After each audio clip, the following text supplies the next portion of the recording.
Welcome to Delightfully Dysfunctional, a podcast about navigating the emotions of the human condition and the challenges that come with it.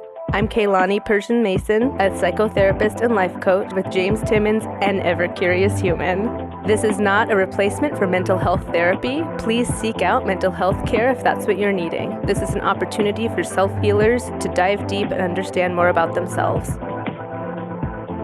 Welcome back to Delightfully Dysfunctional. I'm Kaylani, and I'm here with James. Hi, everyone.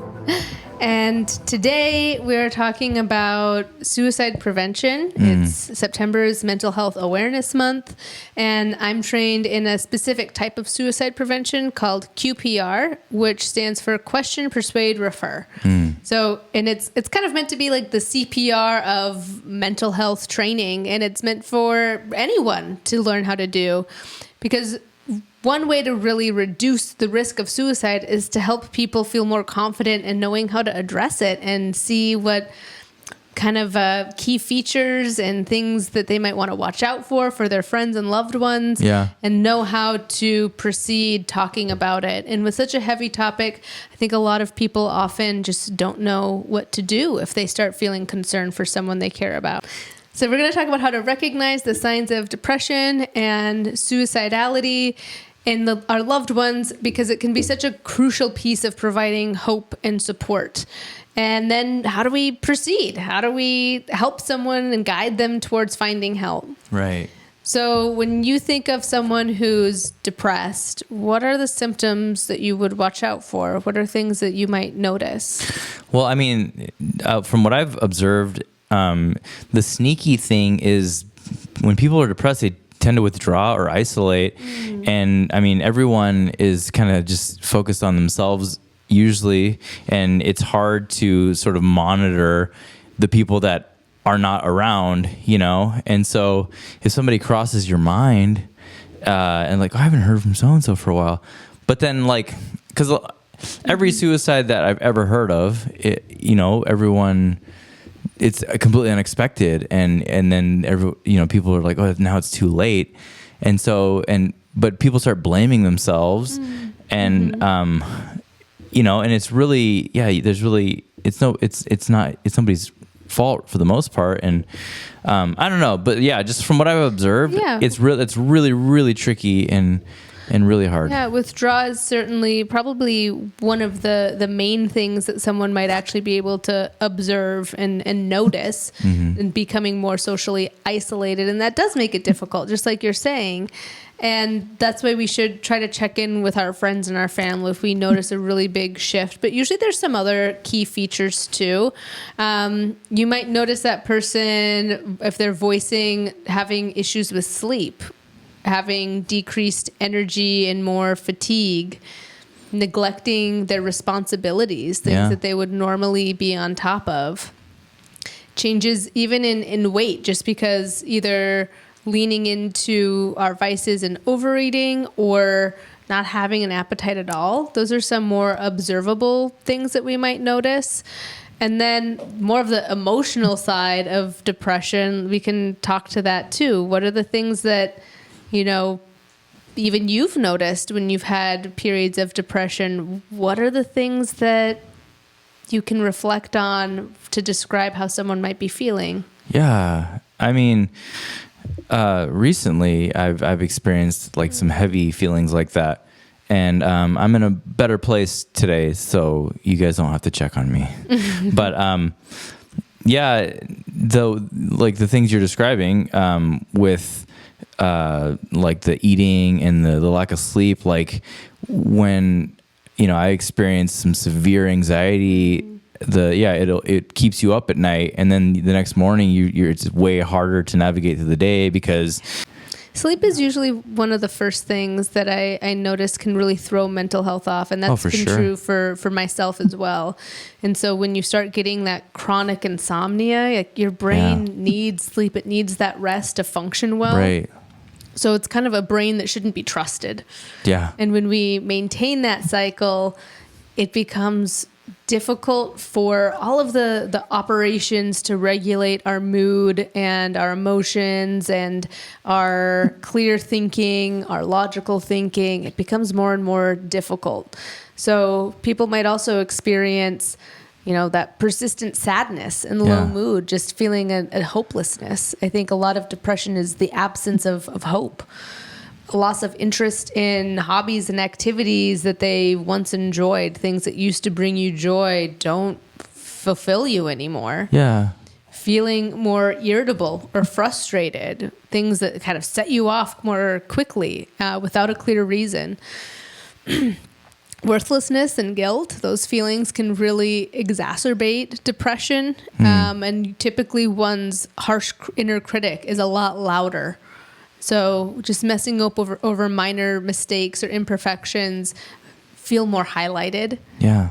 And then that anxiety, that restlessness, that agitation that's under the surface. And what's difficult is that those aren't necessarily things that you can see are happening with someone. Some of them you can observe, and it really depends how close you are to a person. But it's good to pick up on it. If you notice any one of those with a friend or family member, it's probably good to keep listening and keep wondering and asking how you might be able to help. Right. Yeah. I kind of want to just riff for a second because I have a lot of thoughts. Because I experienced some severe depression recently, and to the point where I did consider, suicide. And so, this is good for me to know. I should have been checking in more with you, James. And the crazy thing is that a lot of our subscribers have thankfully mentioned that they we have a large concentration of men, but also probably women that have mentioned that they have isolated and they've pushed people away. Right. And they're so afraid to re-enter the world. And for me, what I notice is that when that feeling of worthlessness is not from authentic you, that is an outside influence. Something in your life is the source of that, and you have to really get honest with yourself and figure out who's convincing me that I'm worthless and that I need to hide. Because I discovered that I had been eating perfectionism and social media, and then the external validation of other people. That was I somehow fell into the trap of that. When I have I consider myself pretty emotionally intelligent, and I have a lot of tools that I've inherited through this and in therapy and stuff. And so for me to be in that mindset of just level zero, and I was that point, I thankfully I was able to navigate through it with the tools that I've been given, but not everybody has those. And so that would be my advice is take inventory of your life. But I know that your anxiety and your terrible thoughts are the loudest voice in your head, but there are little tiny glimpses, even when you're in the middle of the storm, of a little bit of clarity. The clouds do have little breaks, so pay attention to those. And when you feel those, go, okay, what is causing this? Where is this coming from? Because I am worthy. People do love me. There are people out there that want me to be on this earth, and your authenticity, your true self is such a gift to the world. So don't take that away from us. And so, I love that. Yeah, your authenticity is such a gift to the world. Yeah. I want to live in a world where all of our delightful humans are there. Well, I realized I abandoned my authenticity, and finally I got to a point where I was like, what am I doing? This is, I've committed to being brutally authentic, and who is this person right now? So I had to I had to basically just step away from everything, and then it gave me clarity, and the anxiety stopped. I mean, it's still, it didn't Yeah. fully stop, but mostly stopped. And now I'm like, okay, my nervous system feels calm. Yeah. I feel still. I'm in my place of peace, and I'm going to stay here until I'm way stronger. You know, and so I'm sorry, that was me riffing, but I just wanted to kind of get that off my chest. No, I know it's been something that you've been navigating, and I think so many people are afraid of being vulnerable, and so I love that we're able to really give an example of what that looks like. And so many men are afraid of being vulnerable, and I think that's what creates these walls and these barriers that kind of eat them alive. Right. So I want them to be able to hear what you have to say. And it brings me to a Fred Rogers quote. We love Fred. Yeah. And I'm sure that I've shared this before, but anything that's human is mentionable, and anything that is mentionable can be manageable. When we talk about our feelings, they become less overwhelming, less upsetting, and less scary. And I would also highlight on top of that when it's with someone that feels safe. Yeah. Like when we're in a safe place. And that's where through QPR, you can become a safe place for someone who's struggling, or lead them to someone who can carry on and give them more resources, like a therapist. Yeah. There's another resource, Matt Haig, and he wrote the book Reasons to Stay Alive, which I would recommend. It's his own personal journey through depression and the beacon of hope that he found. But that hopeless feeling, it's so dark and empty that like you can't even remember when there was hope or good things in your life, and you cannot fathom how that could ever be true again. But this quote from him is really beautiful, and hopefully at least creates a spark. You will one day experience joy that matches this pain. You will find love, laughter, and hope. You will get through this night.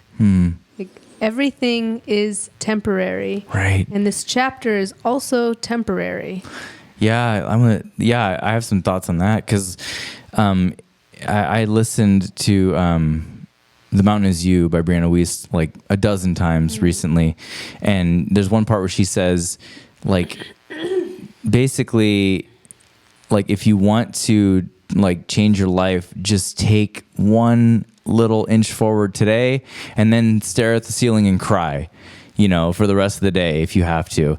I remember in that moment telling myself, okay, I don't feel like moving forward, but I'm going to force myself to take the action steps that my future self is going to thank me for. And I was like, okay, and so I know my heart will eventually catch up. And when it does, I will have like planted all the seeds, and I'll be thanking myself in that the person who was going through that dark time. And that is definitely such solid advice from, was that Fred Rogers you said? That you just read? Oh, Matt Haig. The last one. Yeah. Okay, Matt Haig. Yeah. That's really good advice. It's like I know that when you are such in a bad place and somebody says it will get better, you're going to feel joy, you're going to feel love, you don't believe it because you can't fathom it. You're just like, I just want to feel not horrible right now. Think many like thoughts of suicide aren't necessarily I want to end my life, but I want to disappear. Right. In my case, it was like, I was comparing my life is not where I want it. It's getting there, but like, it became like the feeling I could best describe is like if I'm on like social media and my life is not in a good place, I'm comparing my life to all these highlight reels of everybody else, and then I become like super impatient because I want my life to look better because I'm playing the game of what other people's perceptions. So like that impatience is really what caused the anxiety, where I'm like, oh, I'm so frustrated with where my life is at, and like I want to get there so fast, but it's like, no, I had to step away from that and go, no, this is like, it will happen when it happens, like in my own time, on my own terms. I'm not living for anybody else, but you really have to commit to, like, if you're honest with yourself, like what steps it's going to take to get to where you want to be. So just begin and like don't worry about what other people, like the outside perceptions, but like just take 1 inch at a time. And then when you feel better, take 2 inches and so on and so forth. And then you're going to get there. And then you're going to start to believe that joy is down the road. And like, you're going to start feeling that place of peace, you know? Yeah. Yeah. Sorry, I'm rambling. It's all right. Your rambles are fitting in with our conversation. Yeah, perfectly. It does. It just takes that first step. So in this sense, it's that first step to get help and to find a space where you feel that you can process how you've been feeling and get help. For some people, that means adding in medication. For some people, that means needing just to have that element of therapy to process what's going on. To build community, there are options, and I'll mention it now. I'll mention it later. I'll mention it probably several times in this podcast. But 988, that is basically the mental health crisis line. That is a line that you can call, that you can text. You can go to their website, and 988 has trained people to help guide someone who is feeling that level of hopelessness. And I mean, that just such beautiful people there on the other end who are wanting to illuminate that hope and are trained to help in a very critical time of need. Yeah. And you don't have to be in like a major crisis. Sometimes you could just, like, I just really, really want someone to talk to, and then they'll be there. Yeah, they'll be available and to talk you through what's going on. I mean, they're trained for people who are in crisis, but if you feel like your thoughts are going to a dark or negative place and you need that safety net, it's there. Okay. Yeah, it's there. So I would definitely save that in your phone, and I recommend it to anyone that I recommend that anyone that I work with, but especially people who are parents and especially teenagers, I say, put it in your phone, because you don't know if your child or a friend of your child's, or if you're a teenager, if there's a friend who will need it. Yeah. And that's part of this question, persuade, refer, is you are able to question how someone is feeling and ask the question, are you feeling suicidal? I want to check in. I've been noticing these things. And then to persuade them to get help and say, I want you to have hope, and you need to build that community. You need some tools in your toolbox, and let's look into how we can do that. Let's talk about the resources available. Do you need me to go to that first session with you? Do you want me to hold your hand when you make the call? Yeah. And leading them towards that first step, because hopelessness drowns out the idea of knowing where to step. You don't know. And I think it's a powerful resource, and it's one that we need to talk more about, because not only globally, suicide is it's in the top 20 leading causes of death worldwide. It's a bit difficult to narrow that down, and there's so many that are unaccounted for. Yeah. And then within the United States, I want to say it's the 12th leading cause of death. Dang. And sadly, among teenagers, it's the second or third leading cause of death. That's really second scary or third? Is that what you said? Sad, yeah, for teenagers. Well, ages 10 to 19. My gosh. And other high-risk groups are middle-aged adults, older adults, which but now we're just saying all adults. But I mean, I think what I would say more specifically when it comes to middle-aged adults, and I hate to pick on you, but men have a higher suicide rate. Yeah. Men who live alone and are isolated have an even higher suicide rate. And even if you look at states that are more rural, they have higher suicide rates, especially among men, than other states. So Wyoming and Alaska, last I checked, were among the top states where that's a concern.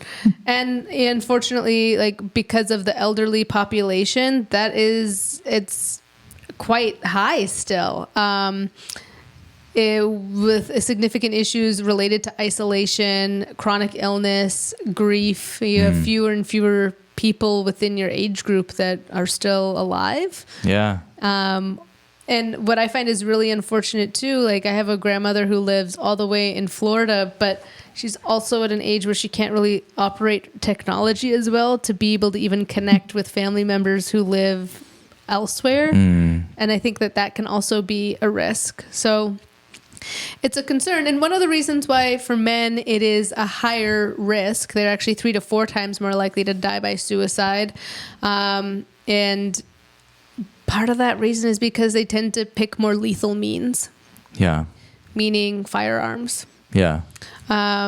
So having safety protocols, especially in homes that have teenagers, locking things up, making sure that they don't have access, that's a huge piece. And that's a part of Question, Persuade, Refer, is to make sure that people do not have access to the means that they are considering.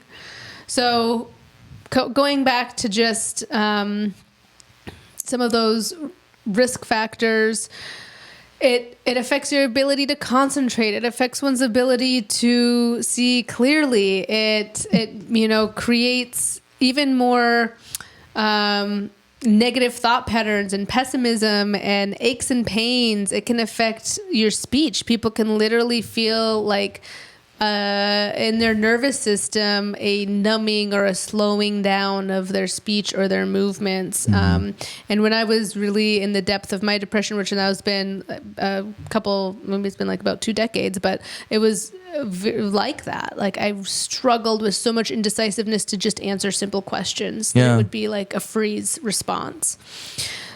So how do we go about asking those questions when we start noticing some of these signs?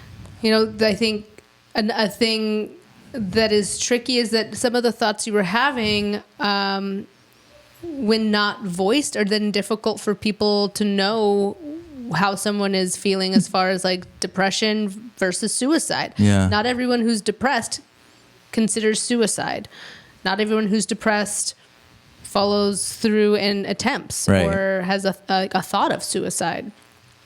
So some of the verbal cues that would create more awareness into how someone is feeling is if they're just plainly saying direct statements like, I wish I were dead, or I'm going to kill myself.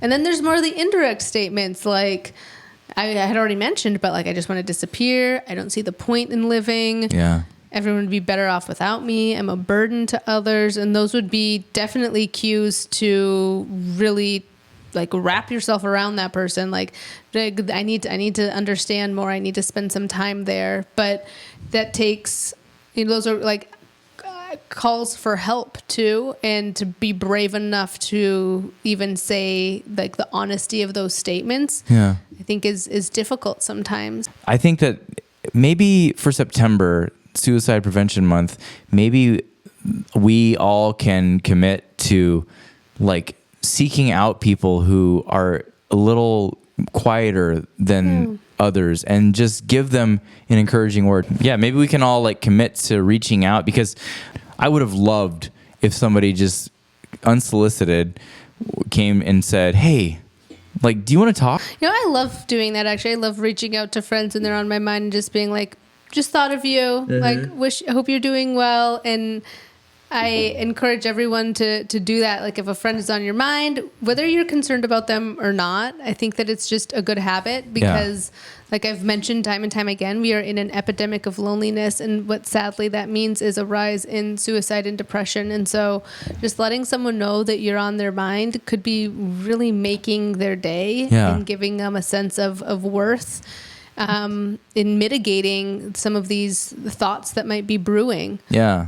I want to read this poem. I just recently got this book. I am a big fan of Young Pueblo. I've read a lot of his stuff before, but this is Clarity and Connection, and it ties into what we're talking about. I spent years unaware that I was running away from myself, always seeking company or entertainment so that I would not have to face the dark clouds storming inside of me.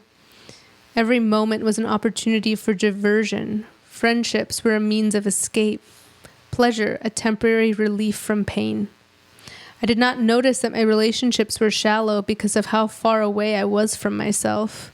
I did not understand why solitude felt unbearable and why fun could not permanently settle turbulent emotions.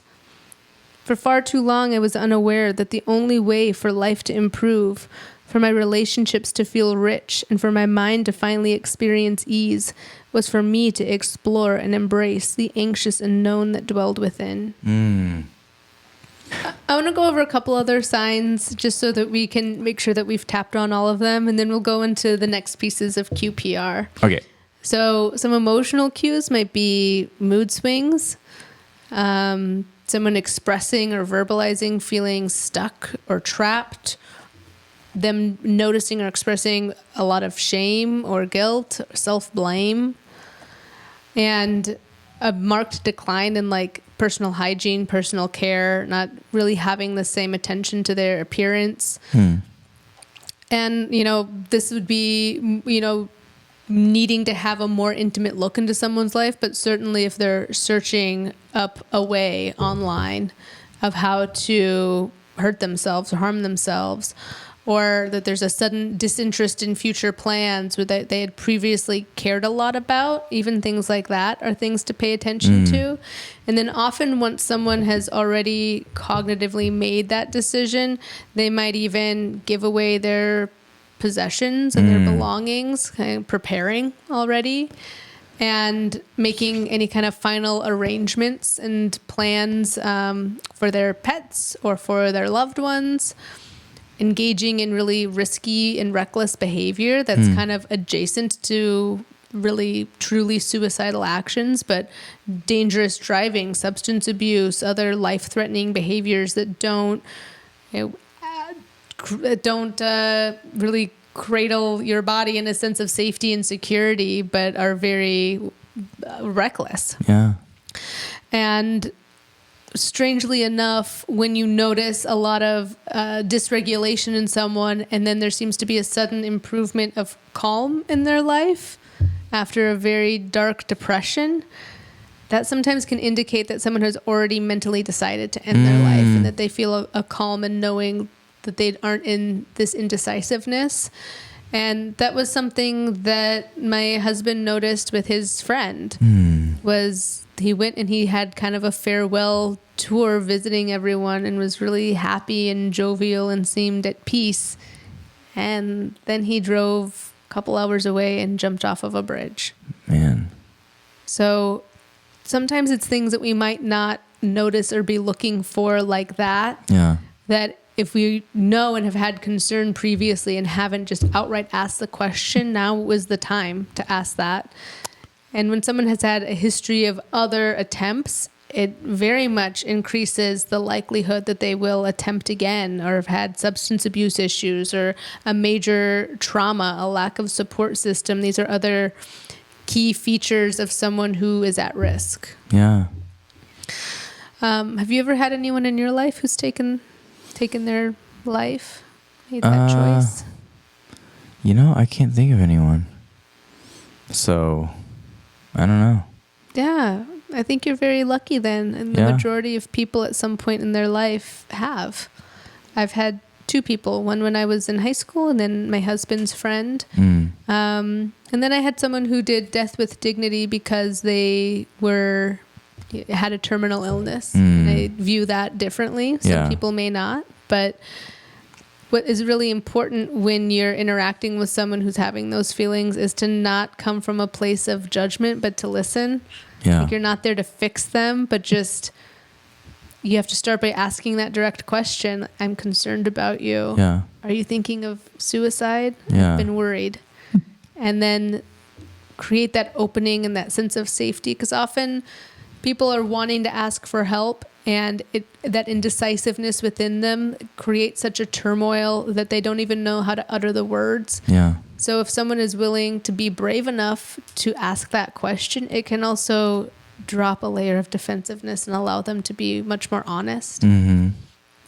And then when they feel really heard and understood, it's a really wonderful opportunity to encourage them to seek help from a mental health professional and to get some more resources, and even help them find an appointment, and then to stay connected and follow up later, or even to ask, do you want me to attend with you? Do you want me to, how can I help walk with you in this process? Because it can feel so overwhelming.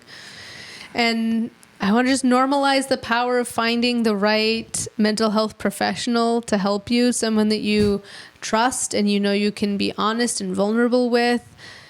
Humans, we are communal creatures, and unfortunately not everyone in our lives is trained to be an active listener and to know the right things to say. Yeah. And there is no shame in seeking out help from a trained professional. I tell my clients all the time, you are not paying for my love and my care. I am giving that so freely. Unfortunately, I have student loans to pay off. So like I have to figure out that somehow, but like I got that degree just for the honor of doing this work. Yeah. And that love and that care and that ability to sit with the pain that someone is bringing to the table and listen and have tools for them, it saves lives. So please be a part of a culture that is being curious and compassionate towards people in your life that you are concerned about. And I have one more poem just highlighting again on the wonderful tip that you gave when it comes to taking just the first little step. Yeah. It is not easy healing yourself, building new habits, observing reality without projection or delusion. This is work that takes effort. But if you persist, the fruits of your labor will have an immensely positive impact on your life. Yeah. And again, there's so many beautiful moments that I reflect on now that I would have missed if I had made that decision 20 years ago. And again, when I was a teenager, it was a thought that I had. I would have missed so much. Right. And these are opportunities to understand that shadow self or that inner child that has been neglected and to heal it. Yeah. Not to succumb to it. So I encourage everyone to get a little bit more comfortable with the uncomfortable and in having these hard conversations, because they're conversations that can save someone's life. Right. Truly. Yeah. And I mean, at the end of the day, the onus is on the person who's suffering, and like only you know the whole story and the whole picture. So like I would say your first priority is to heal, and everything that comes after the healing will have like a ripple effect into the rest of your life, and you're going to be so thankful that you did it.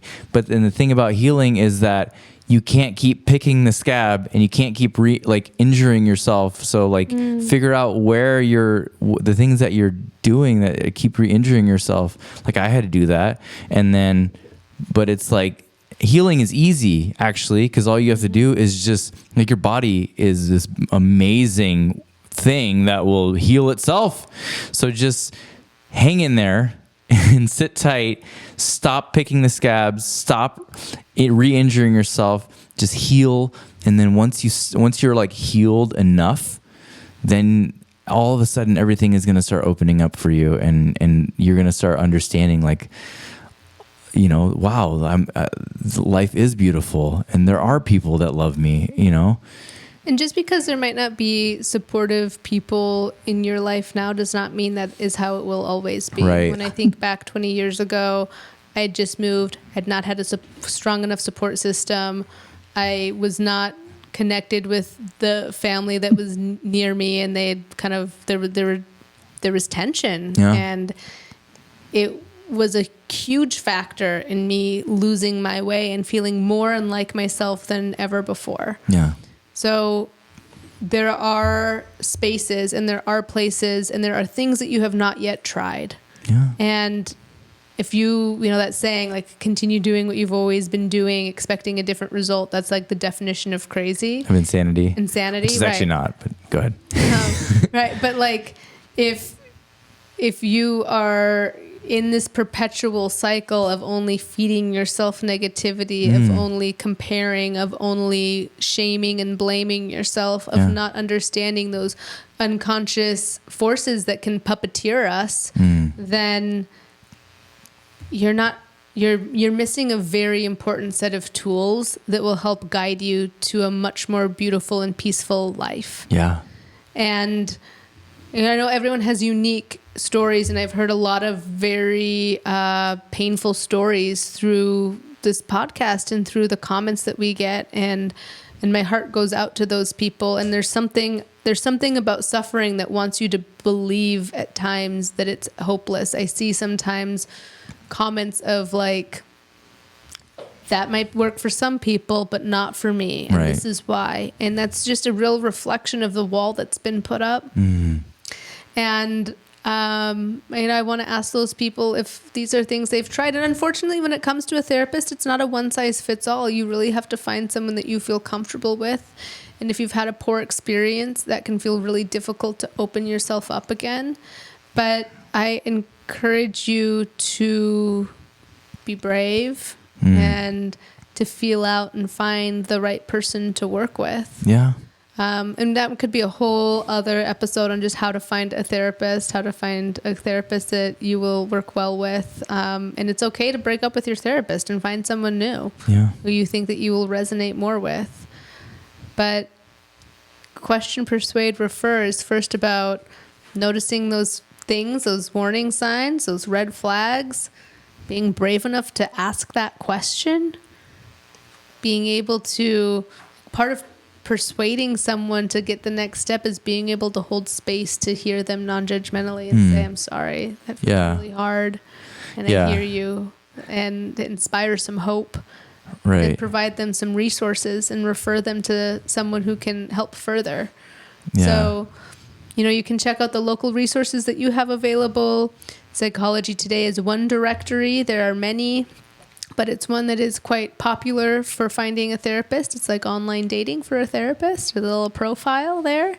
And then, my attempt in even doing this podcast and in doing this work is try to find the right people who already have some self-awareness developed and are wanting to dive deeper and to expand their consciousness and their ability to understand themselves on a more profound level. And, if you find people in other ways, whether on social media, YouTube, whatever it may be, and you just like their flavor, and I would lean into that. For sure. Yeah. James, have you ever thought about going to therapy? Actually, recently, because I kept on saying that this podcast has been like my therapy, but then I was, I'm like, I actually probably should have like a one-on-one, like actually focused session. Cause we talk about stuff, like topics, not necessarily, we sprinkle in a therapy session beforehand, but I mean, we're friends too. So it's different. And we're like colleagues in this project. Yeah. And I mean, this thing is like a source of hope. And so it's given me like a lot of, it might have saved my life a few times, but I do plan to go to like actual regular therapy really soon. Yeah. So after we wrap up, we're going to talk about it. Okay. Yeah. Okay, cool. Yeah. Therapy is a beautiful thing. And the last thing that I want to close with is just, there are multiple ways to heal. Therapy isn't the only one. It's the one that I find myself feeling most comfortable in, but there are many forms of healing. And I just encourage you to lean into those spaces, and that we are communal creatures, human beings. Yeah. Anyone who's listening to this is likely a human, maybe some dogs and cats out there. But if you are a human being, like, break away and break up with the idea that you can figure it all out on your own. Yeah. Or that you are meant to. For sure. Because that is a lie. Yeah. And your thoughts are not facts. Your feelings are also not facts. Yeah. And we are meant to heal in community with someone else. We are meant to heal in a space where we feel that our pain can be heard and treated with care. Mm-hmm.